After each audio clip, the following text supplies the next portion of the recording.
Radiation, one of the method of heat transfer. Heat transfer electromagnetic wave के form में होती है। Medium required नहीं होता। जिस मीडियम से ही रेडिएशन क्रॉस होता है उस मीडियम पर कोई फ़र्क नहीं पड़ता। मीडियम गर्म नहीं होता। सन से जो हीट आती है अर्थ तक, वो रेडिएशन मेथड से ही आती है, क्योंकि बीच में मीडियम तो है नहीं और इलेक्ट्रोमैग्नेटिक वेव के फॉर्म में चलती है। प्रीवॉस्ट थ्योरी ऑफ रेडिएशन, प्रीवॉस्ट साइंटिस्ट का नाम है। अकॉर्डिंग टू प्रीवॉस्ट, रेडिएशन किसी भी टेम्परेचर पे होता है, एट एनी टेम्परेचर। हाँ, ऐसा हम लोग के दिमाग में ख्याल रहता है कि रेडिएशन ज़्यादा टेम्परेचर पे होगा, जब हीट हो, गर्मी हो। ऐसा कुछ भी नहीं है। रेडिएशन हर टेम्परेचर पे होता है। एनर्जी रेडिएट होती है, बॉडी से निकलती है हर टेम्परेचर पे। हाँ, अगर टेम्परेचर ज़्यादा है तो हॉट रेडिएशन होता है, और अगर टेम्परेचर कम है तो कोल्ड रेडिएशन होता है। ध्यान देने वाली बात यह है कि किसी भी टेम्परेचर पे रेडिएशन होता है। इस पर क्वेश्चन भी आ चुका है, इसलिए इम्पोर्टेंट पॉइंट है। चाहे 0 डिग्री सेंटीग्रेड हो, चाहे 100 डिग्री सेंटीग्रेड हो, इट डजेंट मैटर, रेडिएशन होगा। हाँ, 0 पे कोल्ड होगा और 100 पे हॉट होगा। वीन्स लॉ, वीन का नियम। वीन्स लॉ थोड़ा समझने वाला लॉ है। अगर देखिए कोई बॉडी आपको रेड कलर की दिखाई पड़ रही है, या कोई XYZ कलर आपको दिखाई पड़ रहा है, तो इसका मतलब होता है कि उस बॉडी में उस कलर के पार्टिकल सबसे ज़्यादा निकल रहे हैं, तभी हमें बॉडी का कलर वो दिखाई पड़ता है। अगर कोई बॉडी हमको येलो कलर की दिखाई पड़ रही है, इसका मतलब होता है कि उसके रेडिएशन में येलो कलर के पार्टिकल सबसे ज़्यादा हैं। बाकी सारे कलर साथ में निकलते हैं, सब निकलते हैं। रेड भी निकलेगा, ऑरेंज भी निकलेगा, वॉयलेट भी निकलेगा, बट येलो कलर की अगर बॉडी दिख रही है तो येलो कलर के जो पार्टिकल हैं उनका नंबर मैक्सिमम है, इसलिए वो बॉडी हमको येलो कलर की दिखती है। तभी आप गौर करेंगे, कोई ऐसी चीज़ है जिसका मेल्टिंग पॉइंट ज़्यादा हो, मेल्ट वेल्ट ना हो, जले वले ना, कपड़े वपड़े ना की बात ना करी जाए, क्योंकि कपड़े को गर्म करेंगे तो वो जल जाएगा। अगर मेटल को आप गर्म करो, अब जब हम किसी मेटल को मान लीजिए गर्म करते हैं, बहुत हाई टेम्परेचर तक गर्म करते चले जाएं, आप गौर करना मेटल का कलर बदलता है। कभी आप जाओ किसी वेल्डिंग की दुकान पर, तो आप देखो वो मेटल को, लोहे को गर्म करते हैं तो धीरे धीरे आप देखोगे मेटल का कलर बदलता चला जाता है। सबसे पहले रेड कलर का दिखाई पड़ता है हीटअप होने पर, फिर धीरे धीरे धीरे येलो, ऑरेंज, और फाइनली वो वॉयलेट कलर का दिखाई पड़ने लगता है। वॉयलेट, बैगनी सबसे फाइनल कलर है। एक्चुअल में वीन्स लॉ ये कहता है कि अगर टेम्परेचर को बढ़ाया जाए तो कम वेवलेंथ के पार्टिकल मैक्सिमम अमाउंट में निकलने लगते हैं। कम वेवलेंथ वाले पार्टिकल का अमाउंट मैक्सिमम हो जाता है। जैसे कोई बॉडी येलो कलर की दिख रही है, या कोई बॉडी आपको रेड कलर की है दिख रही है, तो उसमें रेड कलर के पार्टिकल सबसे ज़्यादा होंगे, बाकी सब होंगे बट रेड कलर के पार्टिकल सबसे ज़्यादा होंगे। अब हम टेम्परेचर बढ़ाएं तो रेड से कम होती है वेवलेंथ येलो। रेड की 7000 एंगस्ट्रॉम होती है, येलो की 5500 एंगस्ट्रॉम होती है। आप टेम्परेचर बढ़ाओगे ना तो येलो कलर की पार्टिकल की संख्या बढ़ जाएगी, नंबर मैक्सिमम हो जाएगा, तो बॉडी का कलर बदल जाता है, येलो दिखने लगती है। निकलेंगे सारे पार्टिकल बट येलो के मैक्सिमम अमाउंट में निकलेंगे। और टेम्परेचर बढ़ाओ तो वॉयलेट कलर की दिखती है।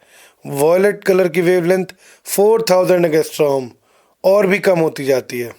तो वीन्स लॉ के अकॉर्डिंग टेम्परेचर बढ़ाते हैं तो कम वेवलेंथ के पार्टिकल मैक्सिमम अमाउंट में एमिट होते चले जाते हैं, इसलिए बॉडी का कलर लगातार बदलता चला जाता है। तो वीन्स लॉ क्या कहता है?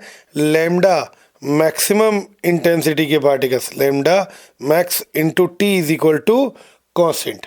लैम्डा मैक्स मतलब मैक्सिमम इंटेंसिटी वाले पार्टिकल का number, into T is equal to constant. तो टेम्परेचर बढ़ाते हैं तो लैम्डा मैक्सिमम इंटेंसिटी वाले पार्टिकल का नंबर, यानी कि उनकी टेम्परेचर बढ़ाओगे तो कम वेवलेंथ वाले पार्टिकल का नंबर बढ़ जाएगा, कम वेवलेंथ वाले पार्टिकल का नंबर इंक्रीज हो जाता है। That is वीन्स law. फिर एक टर्म आती है परफेक्ट ब्लैक बॉडी, हिंदी में कहते हैं आदर्श कृष्णिका। परफेक्ट ब्लैक बॉडी, आदर्श कृष्णिका। परफेक्ट ब्लैक बॉडी वो होती है जिसके ऊपर आप रेडिएशन डालो, कोई भी एनर्जी इंसिडेंट कराओ उसके ऊपर डालो तो वो पूरी पूरी एब्जॉर्ब कर ले, सोख ले, उसको परफेक्ट ब्लैक बॉडी कहते हैं। वापस ना निकले, सब सोख ले वो, that is perfect black body. अब आप समझिएगा परफेक्ट ब्लैक बॉडी का ये कतई मतलब नहीं है कि बॉडी का कलर ब्लैक होना चाहिए। लोग कंफ्यूज रहते हैं, सोचते हैं कि परफेक्ट ब्लैक बॉडी, अरे नाम है परफेक्ट ब्लैक बॉडी भाई, क्योंकि ब्लैक बॉडी ज़्यादा अच्छी एब्जॉर्बर होती है इस वजह से नाम रख दिया। तो परफेक्ट ब्लैक बॉडी का कोई ज़रूरी नहीं कलर है वो ब्लैक, वाइट भी हो सकता है। Sun is the best example of the perfect black body. आप सन पर लाइट डालो, टॉर्च से रोशनी चमकाओ, रोशनी वापस नहीं आएगी, पूरी पूरी सन में चली जाएगी। तो सन पूरी जो भी लाइट उस पर डालोगे सब सोख लेगा, तो इसलिए सन परफेक्ट ब्लैक बॉडी है, यानी कि जिसकी सोखने की पावर, एब्जॉर्ब करने की पावर 100% होती है, वो परफेक्ट ब्लैक बॉडी होती है। आप अभी आप लैब में बनाते हैं, एक होल बनाते हैं और उसमें लैब में एक बॉडी बनाई जाती है, उसमें हम लाइट डालते हैं, लाइट उससे बाहर नहीं निकलती, तो हम क्या कहेंगे? That is perfect black body. जितनी भी लाइट डाली गई उसने अपने अंदर रख ली, सोख ली, बाहर नहीं आने दी। अब कुछ टर्म आते हैं रेडिएशन में, उनको ध्यान रखना है। एब्जॉर्प्टिव पावर स्मॉल ए से रिप्रेजेंट करते हैं। The amount, absorptive power small है, the amount of absorb energy upon incident energy. कोई बॉडी कितनी एनर्जी एब्जॉर्ब करती है अपॉन उस पर कितनी एनर्जी डाली जाती है। मान लीजिए एक बॉडी पे मैंने 100 जूल एनर्जी डाली और उसने 10 जूल एनर्जी एब्जॉर्ब कर ली, तो एब्जॉर्प्टिव पावर क्या होगा? Absorb energy 10 upon total energy incident 100, तो 10/100 दैट इज 0.1। तो फिर से amount of energy absorb upon amount of energy incident. अब तो आप परफेक्ट ब्लैक बॉडी की हम एब्जॉर्प्टिव पावर की बात करें तो अगर परफेक्ट ब्लैक बॉडी में 100 जूल डालेंगे तो वो 100 की 100 एब्जॉर्ब कर लेगी, कुछ भी वापस नहीं भेजेगी। तो परफेक्ट ब्लैक बॉडी की एब्जॉर्प्टिव पावर 1 होती है। Absorptive power for the perfect black body is 1। Absorptive power की कोई यूनिट नहीं होती, कोई डायमेंशन नहीं होती, क्योंकि ऊपर भी अमाउंट ऑफ एब्जॉर्ब एनर्जी है, नीचे भी इंसिडेंट एनर्जी है, ऊपर भी एनर्जी नीचे भी energy, no unit no dimension. उसके बाद एक टर्म आता है एमिसिव पावर। कोई बॉडी अपने यूनिट एरिया से यूनिट टाइम में जितनी एनर्जी एमिट करती है या जितना रेडिएशन एमिट करती है, बाहर निकालती है, that is known as emissive power. The amount of energy emitted from per unit area in per second time is known as emissive power. Small E से रिप्रेजेंट किया जाता है एमिसिव पावर को। परफेक्ट ब्लैक बॉडी की emissive power को capital E से represent करते हैं। किरचॉफ्स लॉ, हाँ इसमें भी किरचॉफ लॉ है। According to Kirchhoff law, emissive power और एब्जॉर्प्टिव पावर का जो रेशियो होता है किसी बॉडी का, किसी पर्टिकुलर टेम्परेचर पर, किसी फिक्स टेम्परेचर पे emissive power upon absorptive power E/A का रेशियो एक कांस्टेंट होता है। E/A is equal to constant. इसका मतलब क्या हुआ? इसका मतलब ये हुआ कि जितना बढ़िया एमिटर होगा उतना ही बढ़िया एब्जॉर्बर होगा। E/A कांस्टेंट है ना, E बढ़ेगा तो A बढ़ेगा, तो जितना ज़्यादा बढ़िया एमिटर है उतना ही बढ़िया एब्जॉर्बर। अब जैसे ब्लैक कलर की बात करें, ब्लैक कलर को आप धूप में रख दो, बहुत जल्दी गर्म हो जाएगा, बहुत बढ़िया एमिटर है। और छाया में ले आओ तो वही बहुत जल्दी ठंडा भी हो जाएगा, क्योंकि जितना बढ़िया एमिटर होता है उतना ही बढ़िया एब्जॉर्बर भी होता है। तो जितनी जल्दी कोई चीज़ गर्म होगी उतनी जल्दी वो ठंडी भी होगी। वही बात है, जिसको जल्दी गुस्सा आता है उसका गुस्सा जल्दी ठंडा होता है, जिसको देर में आता है उसका गुस्सा देर में ठंडा होता है। तो एमिसिव पावर और एब्जॉर्प्टिव पावर का रेशियो जो होता है वो एक कांस्टेंट वैल्यू रखता है। जितना बढ़िया एमिटर उतना बढ़िया एब्जॉर्बर।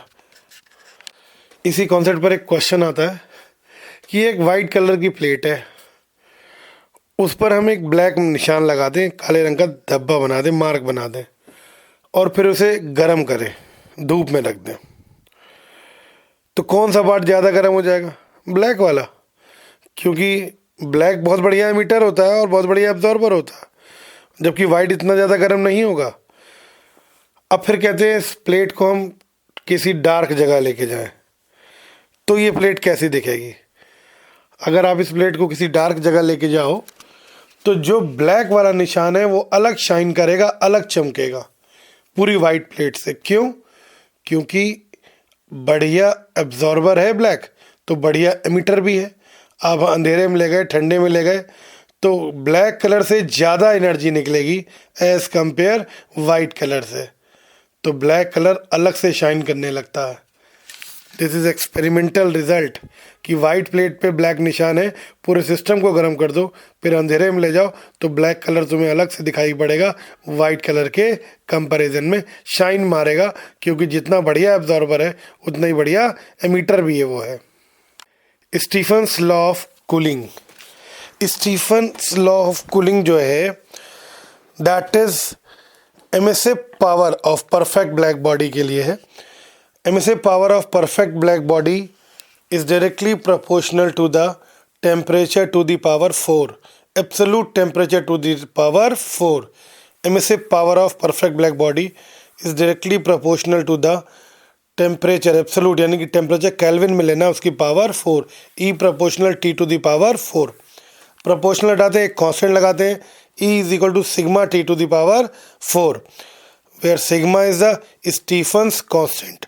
सिग्मा होता है स्टीफन्स कांस्टेंट, वैल्यू होती है 5.67 10⁻⁸ वाट पर मीटर स्क्वायर केल्विन की पावर 4। 5.67 10⁻⁸ वाट पर मीटर स्क्वायर केल्विन की पावर 4, और डायमेंशन है m t की पावर -3 थीटा की पावर -4, m t की पावर -3 थीटा की पावर -4। अगर परफेक्ट ब्लैक बॉडी की जगह कोई नॉर्मल बॉडी हो तो उसकी एमिसिव पावर होती है सिग्मा इंटू साइलन। साइलन मतलब emissivity, epsilon means emissivity, T की पावर 4। तो E इज इक्वल टू, अगर परफेक्ट ब्लैक बॉडी है तो sigma T to the power 4, और परफेक्ट ब्लैक बॉडी की जगह अदर कोई नॉर्मल बॉडी है तो sigma epsilon T to the power 4। This is amount of energy emitted per unit area per second time, per unit area per second time. E is equal to emissive power कहलाती है sigma T to the power 4 perfect black body के लिए, normal body के लिए sigma epsilon T to the power 4।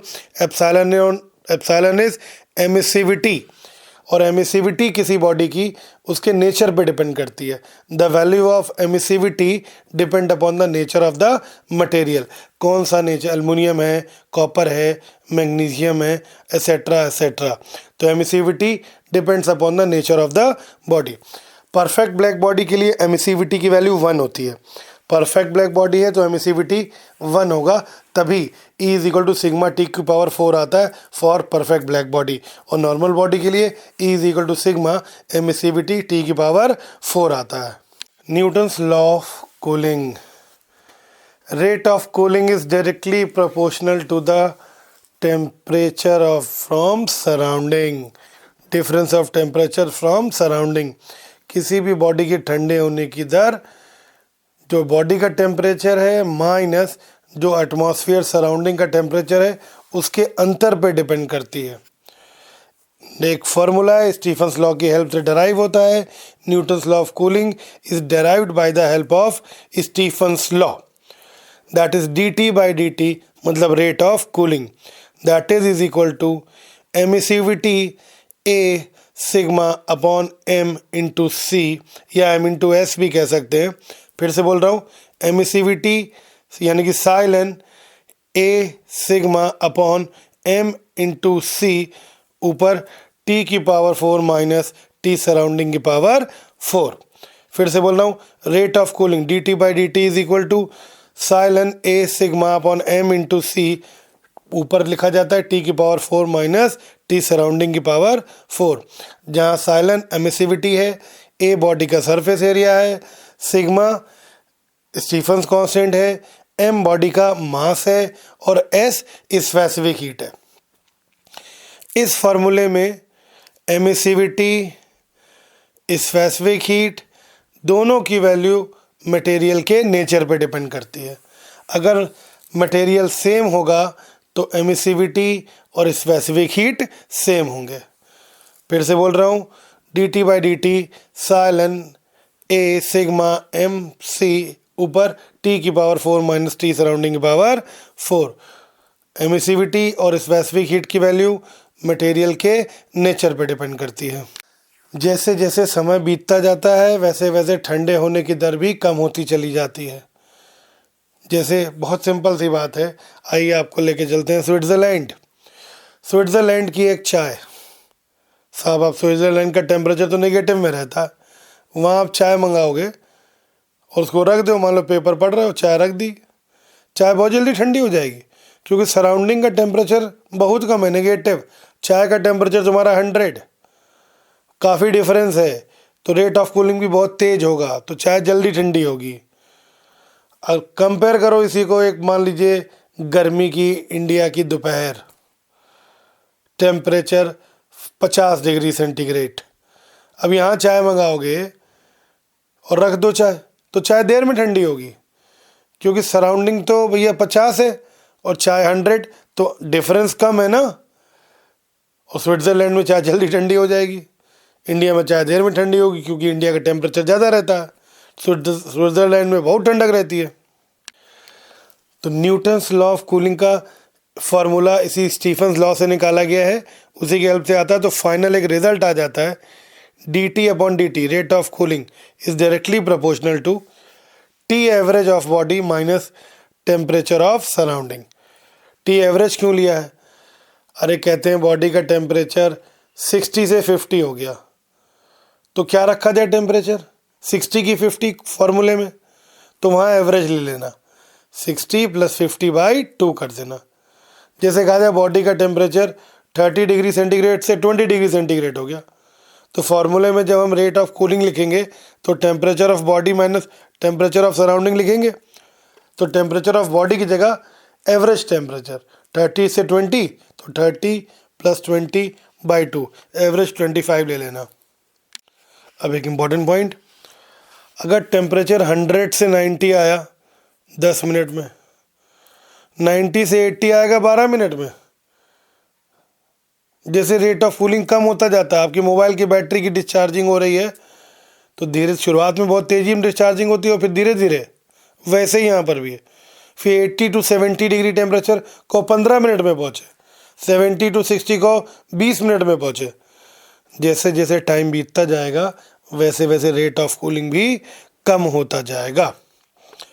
अब उसके बाद एक क्वेश्चन आता है, ब्लैक बॉडी का रेडिएशन क्या वाइट होता है? अरे क्यों नहीं होता, सन का रेडिएशन वाइट नहीं है, सन परफेक्ट ब्लैक बॉडी है और सन का रेडिएशन क्या है, वाइट है।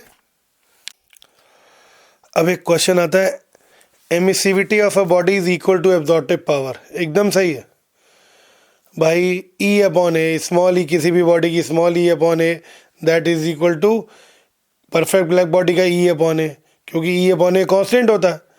तो ई बाई ए की value is equal to capital E by capital A, मतलब परफेक्ट ब्लैक बॉडी का, और परफेक्ट ब्लैक बॉडी का कैपिटल ए 1 होता है।